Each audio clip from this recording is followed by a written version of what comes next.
I know you like this topic.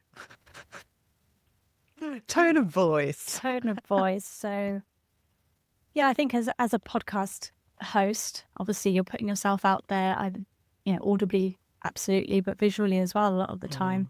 So the tone of voice isn't necessarily just about, exactly how you sound, although that working on that is really, really important. So if you are somebody who is softly spoken, if you come across as, too energetic and too crazy, then it might then disconnect.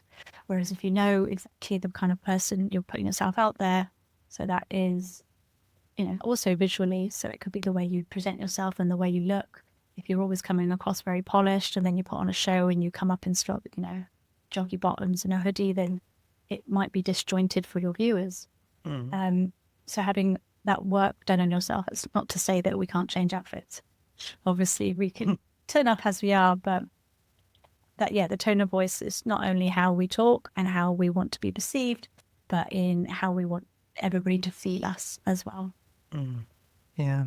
And I think when you do that well-rounded element of the tone of voice stuff, particularly when it gets into podcasting, it actually almost helps you decide your flow and your format of your show, as well as, the obvious stuff of your theme music, your theme tune, your intros, your outros.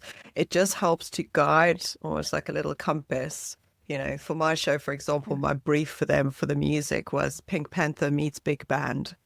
So I wanted like playful, but you know what I mean? So playful. Energetic as well. Energetic. So yeah. So I mean, that's with the visuals as well, isn't it? With the banding visuals. Like our current Ali that we worked with. A big Marvel superhero fan. Superheroes thing. So that came through in her artwork and how she wanted to be experienced by her listeners and viewers. So those kind of, having that thought of how it all works holistically as a bigger package, how you want to be put across. So if, like I said, more out there, more outrageous, or more quieter, and more thoughtful, then we pick up all these little bits and pieces when we're doing personal brand to pull that all together as a nice package.